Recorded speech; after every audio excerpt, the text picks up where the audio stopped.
Thank you for your time today, Ron. Really Thanks, Betty. appreciate it. We knew of each other because we were both at Credit Suisse. Yes.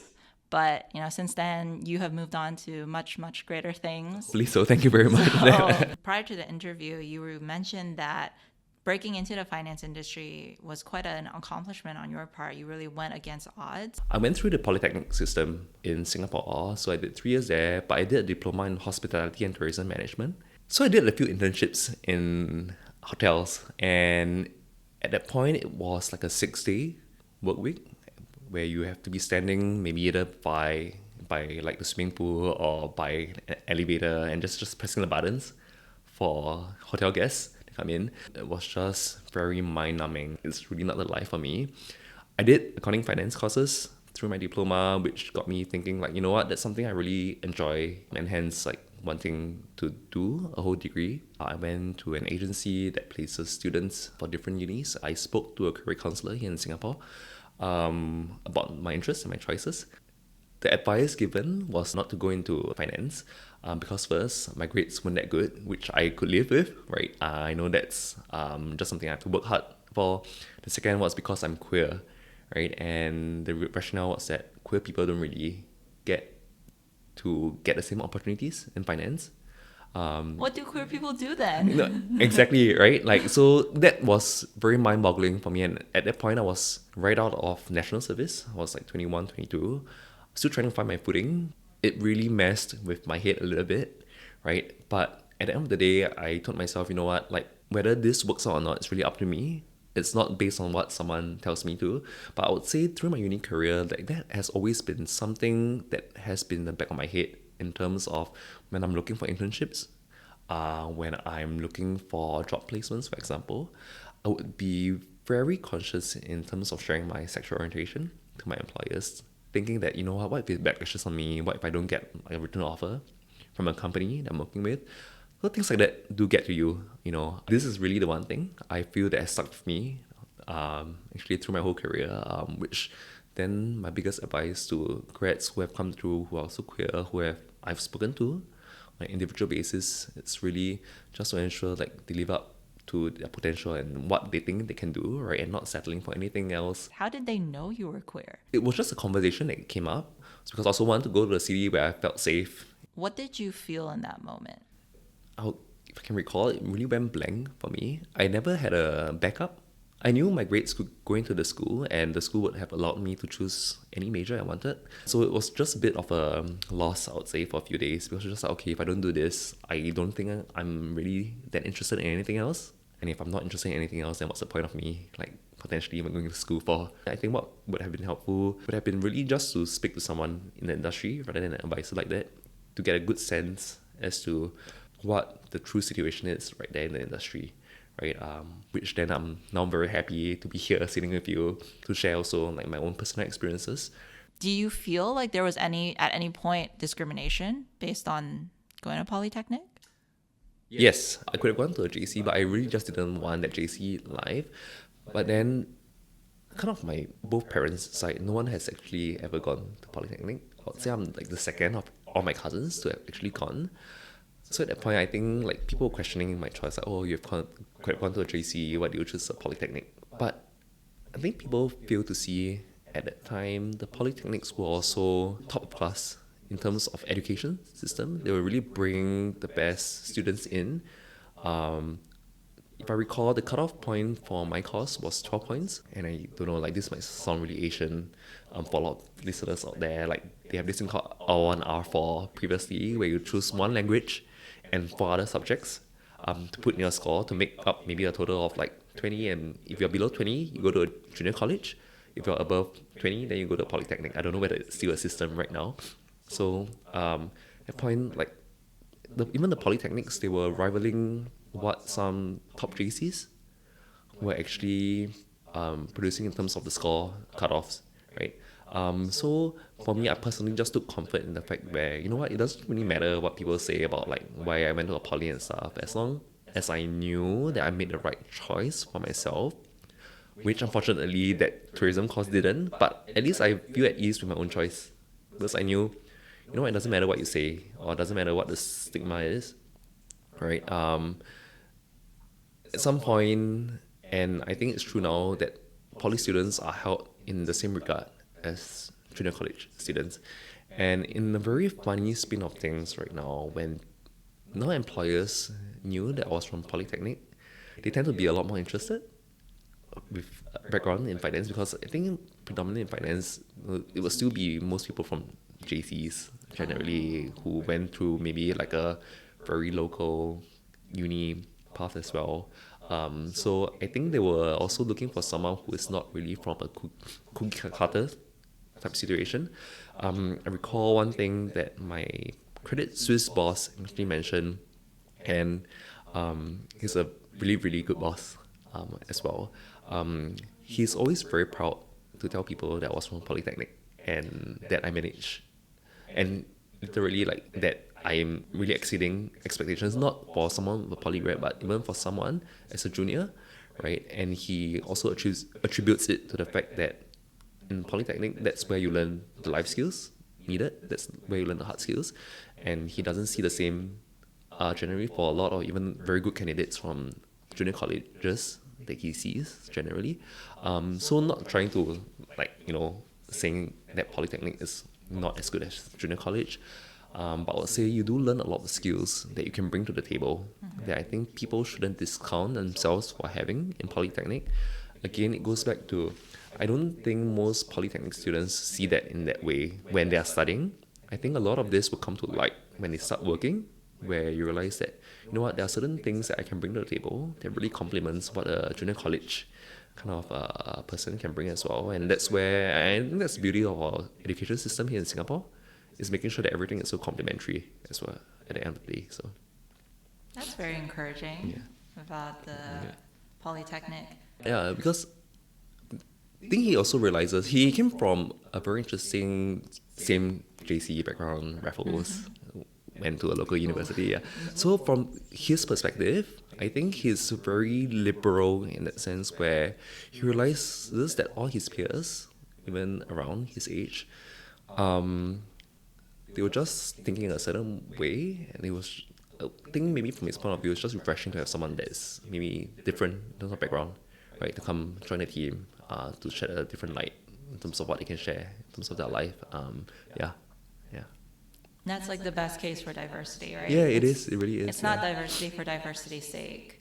It's Yeah. diversity because actually it will make you more money. No. It will allow you to perform better. No, yeah, exactly, exactly. So, you go through uni in Perth, and then you graduate. So what was the next step for you?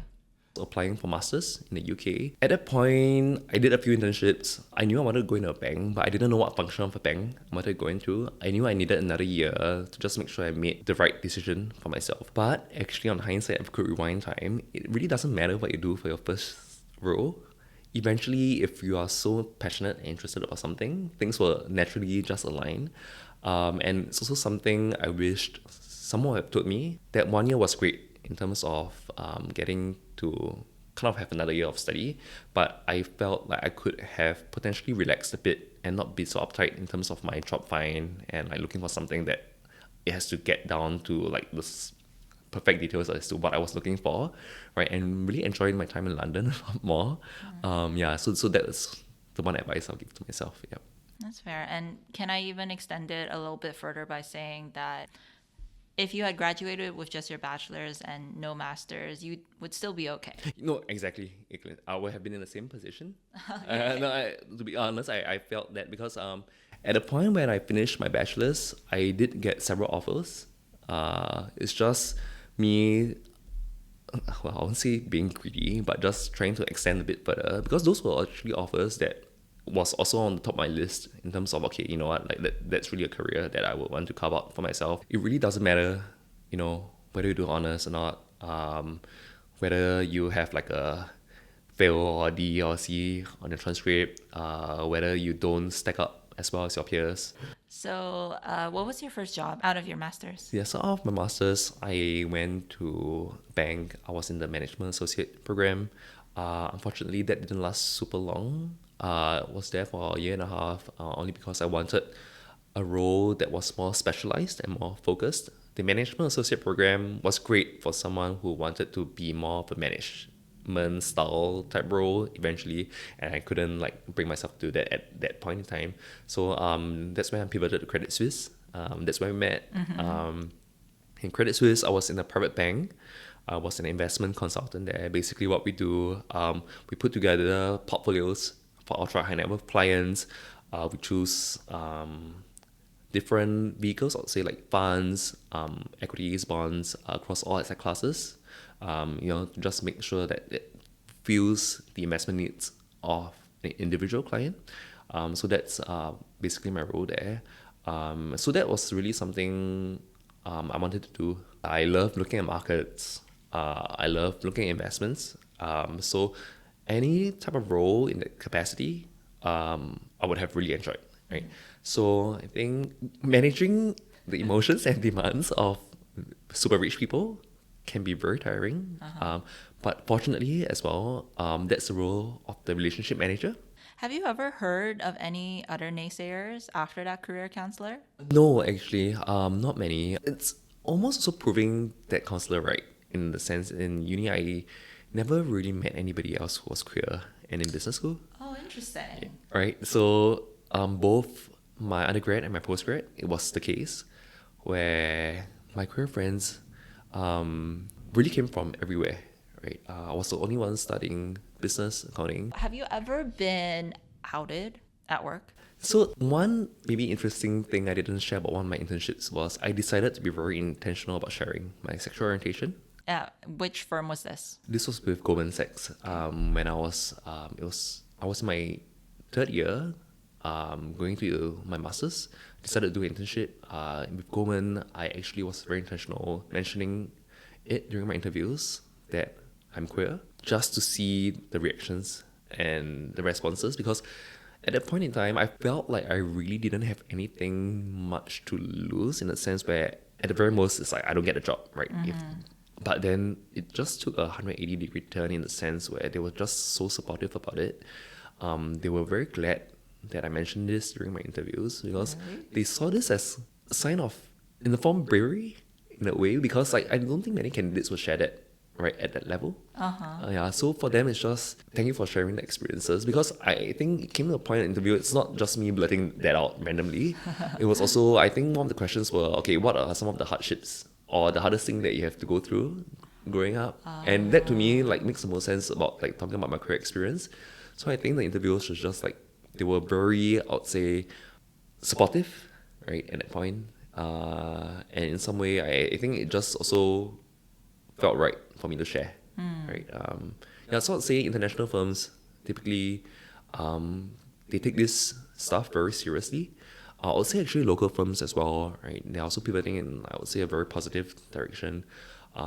Sometimes when I'm looking at some job descriptions about stuff, even for local firms, they will have a clause in their job ads about like we do not discriminate against blah blah blah and sexual orientation, which was something that I think local firms would never ever put, let's say 10 years ago, for example. So now things are changing, I'll say, for the better. Why do you think the local firms, whether they be banks or other employers, are adding that clause? We do not discriminate, da da da da da. I think more and more people do realize like some of the best talents actually come from the queer community as well. That's right. Yeah, that's right. Yeah. Shout out.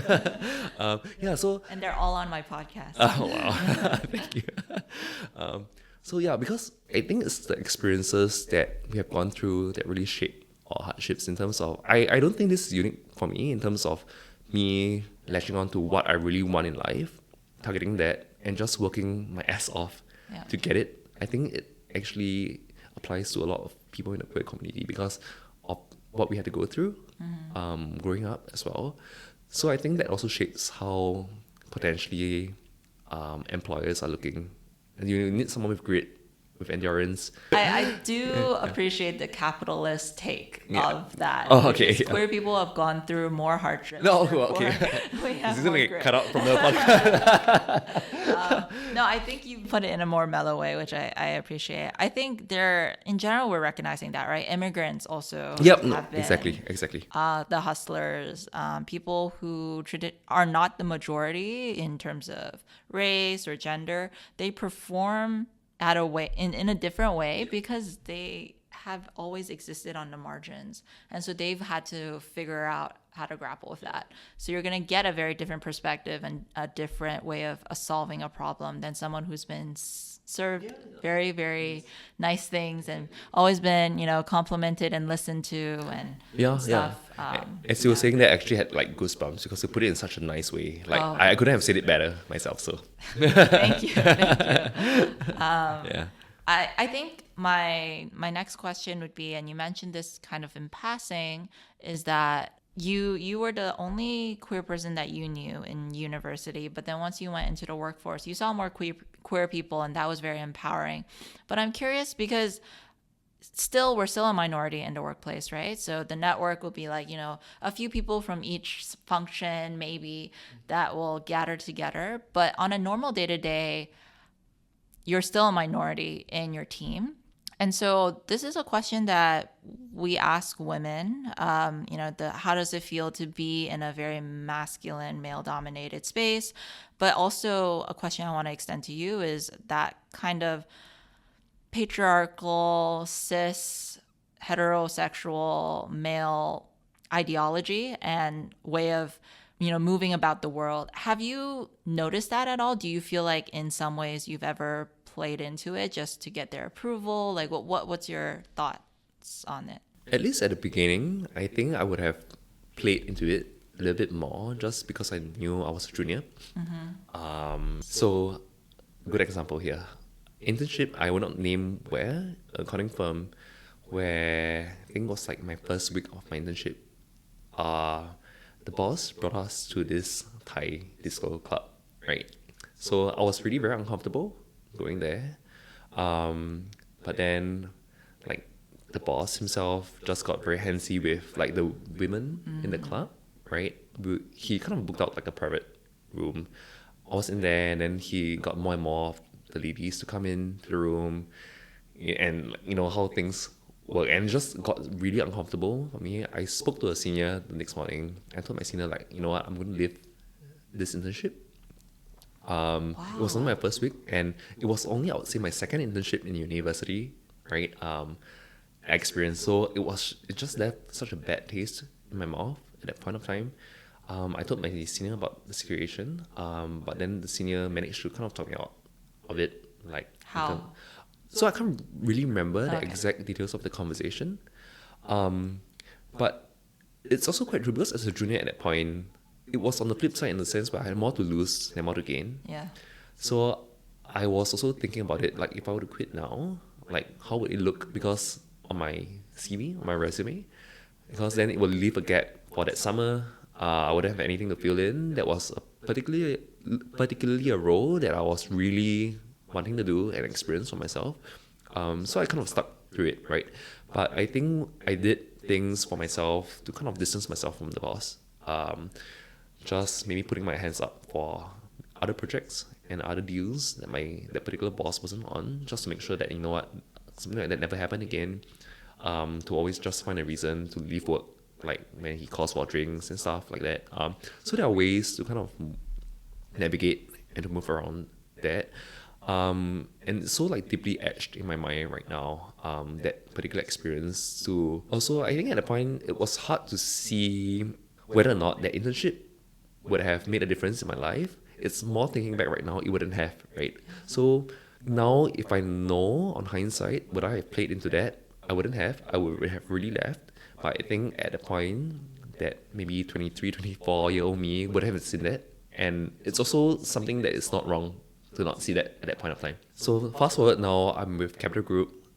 Everybody's super supportive. I'm very, very happy with my team right now. So everybody, all my colleagues, the entire floor knows about like me, my partner, my sexual orientation. Never once have I ever felt like I was being discriminated in any way, shape or form. First of all, I think it's so brave, early 20s, you being able to speak to a supervisor about it, because I don't think I would have, honestly. And, even saying that you were thinking about leaving, right? Like really making a stand, but also allowing yourself the grace, and also telling young people, who may be listening to this, but also in general, to also give yourself grace if you don't feel like you're comfortable doing that and making a stand or leaving, or, if you feel like you kind of have to play into that culture just to finish the internship or get ahead, just to give yourself grace, because ultimately there is the light to the end of the tunnel. And when you're young, you have a lot more to lose than to gain, like you said, right? Versus, for example, today, like, you have a lot more security in your career, such that if anything happens, which obviously will not, because you're now at Capital Group, but you have a lot of security to then leave. Yep. So, leave it to maybe future you to make that stand if necessary, but kind of, do what you feel like you're comfortable doing at that point. Yeah, no, and it's also true, because I would say it's also these small experiences that actually do shape people. I wouldn't be here sharing that story if that didn't happen, right? And I felt like that, for me to remember that so deeply right now, also kind of shaped me as a person, and also be mindful, right? In the workplace, if that ever happened to somebody else, what would my response be, and how would I Right. actually help that someone navigate through this as well? Without that, I wouldn't know what the response would be. That's true. Yeah, sometimes you hear managers' responses that are very tone deaf. Yes, exactly. It's So, like, you've yeah. never lived my life. Yeah. Like, you've never seen it from my perspective. Yes. So now that you're, at a point in your career where you're leading teams, you're able to provide that extra level of empathy, which I'm sure your juniors appreciate. Oh, thank you. What advice would you give to people who want to get to where you are? And, they may have that banking, finance, education background. They may not. But, like, what's your advice for, like, starting day one? They're nervous. They're walking through a door, and they're seeing all these people with very specialized, fancy titles like you, walking around them. Advice, I would say, and this is my own advice to me, always, so the three H's, I tell myself, always be the most humble, always be the most hungry, and always be the most hardworking person in the room. That mantra to me always got me really far, because there are times where, when you're really working on a presentation deck till like 1 a.m. at night, it's really easy to call it quits as well, because just like, this is not worth it, etc. But if you just set your goal in mind, also knowing or thinking the experiences you've gone through to get to that point, right? Yeah, I think it's just holding on to that hope. Like, it will get better one day, and it really will. Because once you start moving up the ranks as well, and you start to specialize, I think the biggest takeaway is you can start seeing things from a broader angle, right? Because when you're a junior, you tend to just, okay, I'm focused on my work. I don't really see how my work is impacting everywhere else in the organization. But then when you take the step back, which I think people need to do, like, that's where you feel like, I'm really contributing in ways that maybe I do not know about initially, right? So yeah. And you mentioned at the beginning of this podcast that you were underestimated for your potential due to your background, having gone through Polytechnic, not fantastic scores, and then obviously your counselor said being queer, you won't succeed in finance. So now, looking back many years later, would you say that you've reached your potential? I feel like I have reached the potential I thought at that age I could have reached. Would younger you have ever dreamed of reaching the place that you are now? Honestly, no. It felt like a stretch at that point. It really felt like a stretch. But at the same time as well, I'm glad I didn't set very easy targets for myself as well. So going back to the previous question, if it was something that was really within arm's length and so easily attainable, maybe I wouldn't have pushed myself as much or as hard as I would have through my life. So yeah. Yeah. And going back to, we've both really benefited from queer networks at our workplace. We met through the queer network Yes. at Credit Suisse as well. So what's your hope for queer people in business, finance, or even broadly the queer network in these finance organizations in the next few years, 5 to 10 years? I would say especially for those who are starting out their careers, to be a bit more risk taking in a sense where do not be afraid to try out new things in your career. Don't just get fixated. As I fell into that trap, right? Into okay, I need to get my first perfect job, and that's going to be one and done. It never really works out that way, right? And it's always good to just go out, experience different things.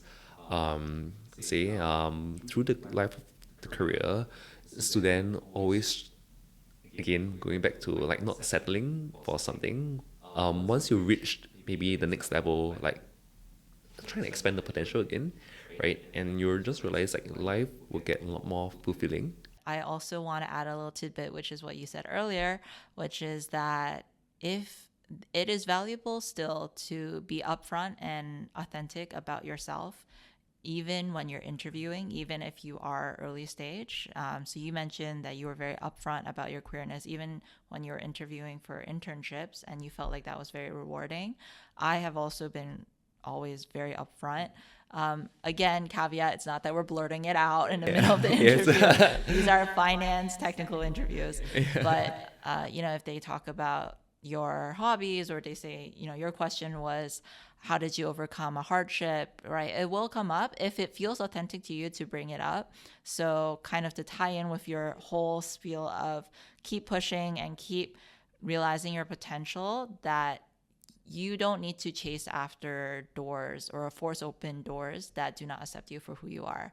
If you're in a position to be authentic, where you feel like you can push yourself and you can reach for other opportunities that you feel like you can be authentic with, then do that. Yes, and doors will open for you at that point. Yeah, right? So, exactly. As a younger person, but also Ron also has continued to do that throughout his career, and look at where he is now. So, thank you so much for your time. It was really nice speaking with you. So nice seeing you as well. Thank you.